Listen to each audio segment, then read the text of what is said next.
Hey guys, my name is Martin and today I will react on another video. Today it is why Europe is insanely well designed, and I can tell you right now that Europe is maybe or have some nice designs, but it's not insanely well designed because mainly when you will go to eastern part of Europe, and I would say even southern part of Europe, it will start to fall apart.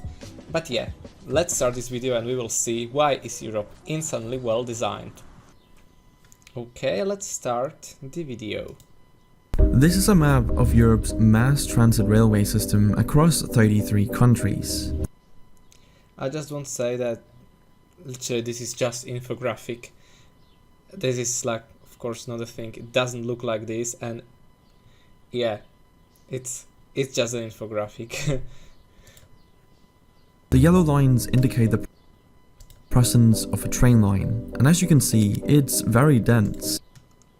Yeah, it's like they say it's very dense, right? But the connection just doesn't make kind of sense. Maybe, for example. So, for example, here we can see Czechia, and here is Prague, and yeah, right. For example, and here is Slovakia, and yeah. There are hardly Just to be exact, right? Why this kind of connection doesn't make sense? Here is the Czech Republic, and yes, there are like connection that makes sense, right? For example, from Czechia to Munich, maybe. But this could be Munich, right? But here is a Prague, and there is a corridor that connects Prague and the Slovakia, and you know, the another point should be here where the capital city of Bratislava is. But yeah, let's continue with the video because that's for a long time. There are hardly any spaces where there isn't any coverage for railways. Now, if we compare this to a map of railroad tracks in the US, it's a different story. It's crazy how South Dakota doesn't have any kind of rail lines. It had to be, or maybe that's like today, right? Maybe in the past there were rail lines, but today you can get to, at least according to this map with Amtrak, you can get to South Dakota. So that's kind of crazy. While parts of the US have some good mass transit, there are large areas of the country which isn't covered by Amtrak, the nation's largest passenger railroad service. But let me show you another map, this time of high-speed rail in Europe. Now obviously, high-speed railways aren't going to be as common as regular speed railways as they require excellent... Yeah, they are not. They are mainly France, Germany, Great Britain, Spain, Netherlands, Belgium, but and even Austria, right here. But Czech Republic is actually building the high-speed railways right now. So in the future, and I think that even Poland and Latvia, Lithuania, Estonia, they are building the high-speed railways there right now. So yeah, it will start to connect really nice in Europe with those high-speed railways. So the traveling with the train will be even faster, and yeah, that will be nice, very eco-friendly way of how to travel around Europe for really nice prices. Like Western Europe's a little bit more expensive for train rides, but yeah, still okay-ish, I guess. Going to be as common as regular speed railways as they require excellent design, strict planning and massive investment. And yet, as we can see, high-speed rail is present in Europe, which is a stark contrast to the US, as you can see from this map. While the US does have some higher speed rail, like the Aquila line in the Northeastern Corridor, it's hardly an effective map of transport solutions. And the Aquila line isn't really that fast either. It can reach about 150 miles per hour, but averages less than 70. This is not... I don't know how to convert the miles to kilometers. How much it is? Let me know in the comments, because yeah, I don't really know how to convert freedom units. Not the case for Europe's insanely well-designed railroad system. And you have to remember that Europe's system accomplishes this while spanning 33 different nations in a very diverse continent. And I know what you're probably thinking. This is just because Europe is smaller than the United States, which simply isn't true. While the European Union is smaller than the US, continental Europe has an area that is about 1.04 times as much as the US. So still, Europe is pretty small continent, I would say. we can dismiss this argument that the United States can't be that well designed because it's too big. Europe simply is better designed. But if you're American, you might not understand why railroad tracks or public transport as a whole is so... Oh guys, this is from my country. This is from Slovakia. This is the capital city of Bratislava. And yeah, these are the trams we have there right now. Those are the newest trams, and yeah, these trams... yeah, and it's Obchodna Street, or I don't know the translation in English, but it's called Obchodna, and it's pretty famous street in Slovakia. And here you can see Martinus. That's like a pretty famous bookstore that we have in Slovakia. important. I mean, driving a car works fine, right? Well, no. And Europe showcases why a primary focus on private transportation is so detrimental to a well-functioning transit system. Look at these maps. They show the US road network versus the EU's. And as you can very different. see, the Not EU's as road dense. network is not nearly as impressive as the US's. And yet, when you look at some of the most congested cities in the world, European countries don't feature particularly prominently in the global rankings. This is pretty shocking information because you'd assume that the country with a more expansive road network has a lot less congestion, especially considering the United States has devoted lots of time and money to their highways. So, how come Europe is less congested when they have fewer roads? Well, it all comes down to disincentivizing the use of cars and, most importantly, making an attractive alternative. Europe does this by having both private and public transportation infrastructure, which technically the US has as well, it's just a lot worse. But on top of this, Europe makes it pretty expensive to buy, own and use a car. This is achieved by having... It's expensive, but I know very little people that don't own a car. Usually every family nowadays owns a car, even when it's expensive and it getting more and more expensive. Almost everyone in Europe have car, so it's even when it's expensive. high taxes on vehicles and gasoline. In fact, here's a map of worldwide gasoline prices. As you can see, European nations are in the top rankings, while the US lies at... It's 2021. I know that in my country right now, the gasoline is around €1.50, which can be around maybe $160, $170. I don't know, around that price, maybe lower. Yeah, and diesel is even cheaper. I think it's 140 euros. So yeah, the price is a little bit lower right now. Little bit. At the bottom, charging very little. But let me be very clear, it's only a good idea to make it expensive to drive a car if you have an attractive alternative, which America doesn't, but Europe does. I mean, obviously this wouldn't work in the US with its current transportation infrastructure. A lot of Europeans are actually shit-talking about their own public transport, so yeah, a lot of people would rather take a car to job than taking a bus or a train, because sometimes the connection just do not connect, or you will miss it because of delays. Delays are like real thing in Europe, so sometimes the public transport is not really like reliable. So yeah, it's not just US thing, but still it's much more better than in US, you know, with the public transport. But in Europe, this is a great strategy because you make the roads less congested for those who actually need them and give everyone else an affordable and efficient alternative, being Europe's amazing public transport like the trains on the railways. This is arguably the better strategy because even though the vast... Oh, and this is the Prague metro. As you can see, here is a metro stop or metro station called Museum. Yeah, this is Prague. I know. I know this one.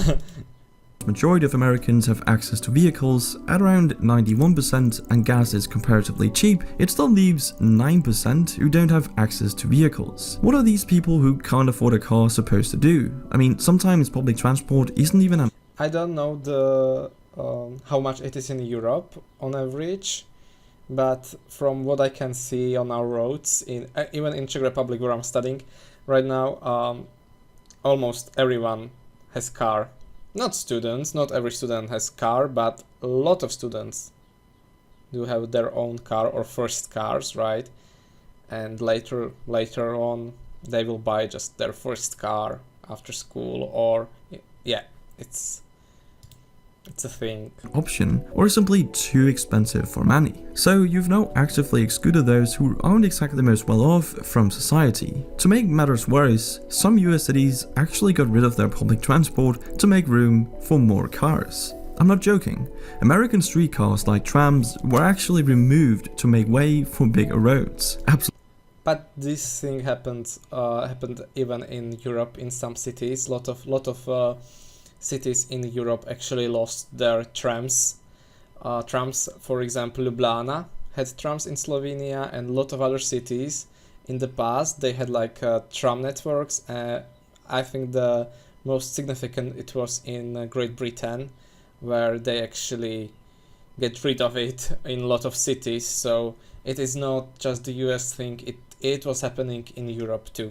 Absolutely insane. Compare that to Oslo, Berlin, and Madrid, where discussions are underway to restrict or even exclude most cars from the city center. And let's not forget that when you Yes, that's happening right now, and it will happen in future. So hopefully one day there will be like no cars in the city centers, and there will be just public transport. So it would be safe, fast, and yeah, hopefully one day.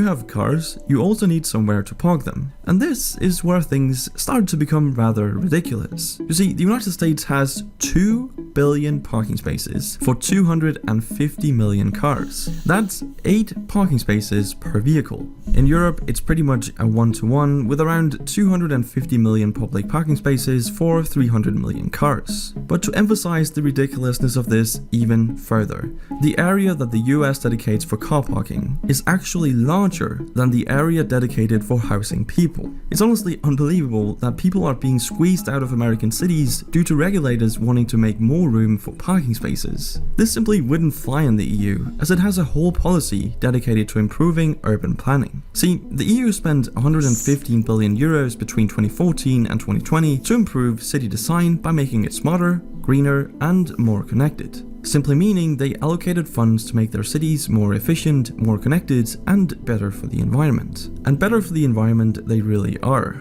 as the average resident in a typical Western US city, such as Los Angeles or Phoenix, contributes approximately 6 times more carbon to the atmosphere per capita than an average European city resident. This is purely the result of not having effective transport solutions, which saves resources and allows people to move about efficiently. And exactly that, moving about efficiently, is something most of Europe's citizens are able to do as a result of the European Union. See, most of Europe's nations are in the European Union, which gives the EU citizens a number of perks, which includes a free travel area. This has been one of the most important achievements of the EU, as it makes it possible for an EU citizen to travel freely to other EU member states and stay for up to 3 months. All they need is a passport or even just an ID card. No visas, no trips to embassies, no form filing, just head straight over. Thank God, this is like the best thing about Europe, right? The Schengen area. But even, you know, if there would be not Schengen area and there would be still like borders, all you need, I think that all you would need would be still your ID.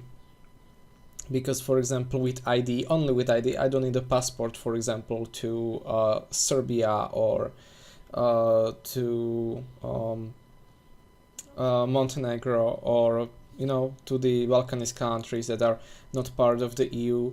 I would need a passport, for example, to Ukraine, I think, or to Turkey, but those countries, yeah, they have a little different with EU, little different policies, so I would need a passport for that. But yeah, there are still some countries in Europe which are not part of European Union where you don't need actually to have a passport, all you need is ID.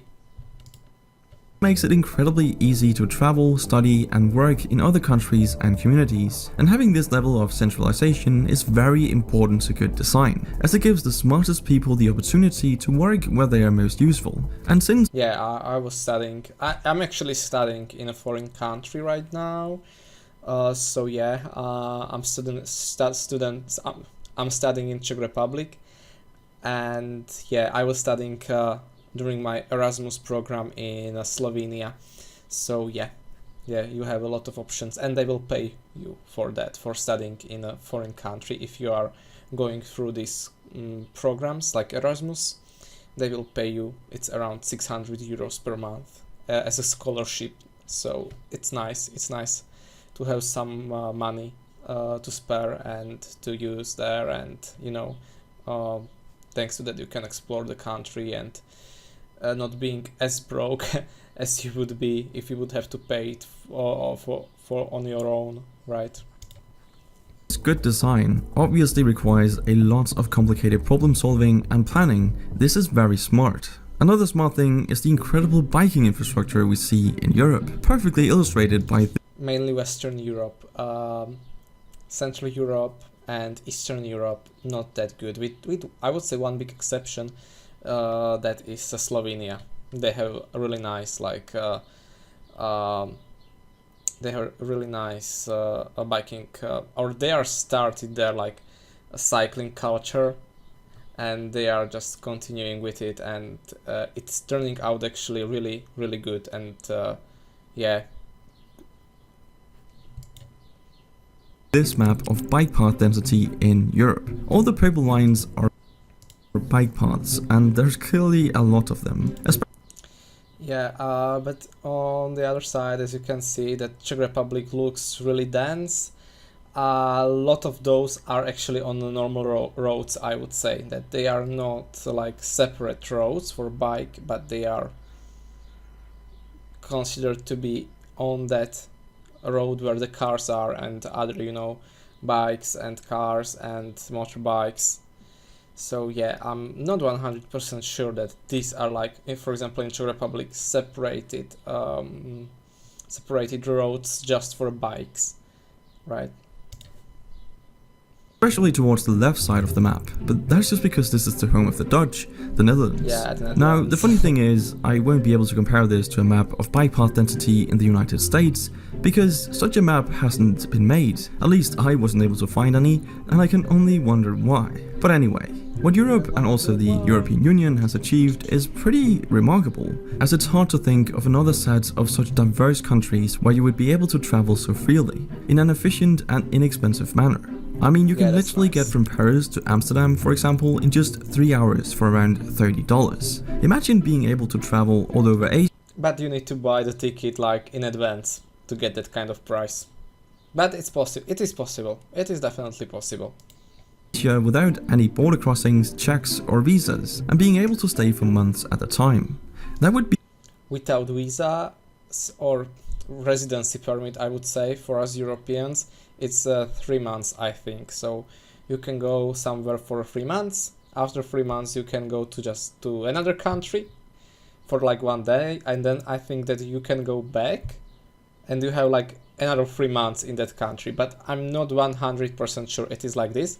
I just remember the people at Erasmus talking about it in that manner, in that way, that you can do something like that if you want to stay in that country and you're Europe, and you have citizenship in European Union in one of those member countries. But I'm not 100% sure it is like that. I just heard those people there speaking about it that way, so I don't know. Truly amazing. And let's not forget that European design has always been distinctive and very successful. In fact, the continent's history of design and interconnectedness serves as a model for the rest of the world. But even though Europe and the EU are pretty great and have amazing infrastructure, they obviously aren't perfect. And I'd love to hear some of the reasons it might not be, so leave a comment down below if you have some thoughts on this. But that's it for this video, thank you for watching, and I'll see you in the next one. Okay, so that was video about why Europe is insanely well designed. It was mainly about the public transport, right? But yeah, that's why we are known in Europe because of public transport. But that's I would never say that our public transport is the greatest public transport on the earth, right? We have cities with a really good public transport, then we have cities with a good public transport, then we have cities with okay-ish public transport, and then there are the city that we are making fun of because of their public transport. That, yeah. And some cities in Europe, the smaller one mainly, or at least in my country, don't have a public transport. They have just the bus transport. So there are just the buses that are traveling outside of the city to the villages and cities nearby, or, you know, back to that city. Urban buses, no. Suburban buses, I think that's the correct name for it. So, yeah.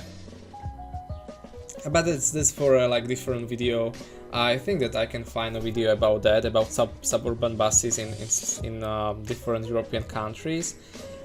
If you would like to, if you would like to watch some videos about transport and public transport in Europe, and yeah, and I think that I had enough of Europe. So in the next video, I'm going to finally react on some US stuff, and I'm really excited about it. So yeah, I will try to find some nice videos about US or Canada or America. And yeah, we are going to react on those, and yeah, I hope that we will enjoy it, and you will enjoy it with me. And yeah, don't forget to like, subscribe and share this video with your friends, and see you in the next video. At the end, have a nice day, goodbye and ahoy!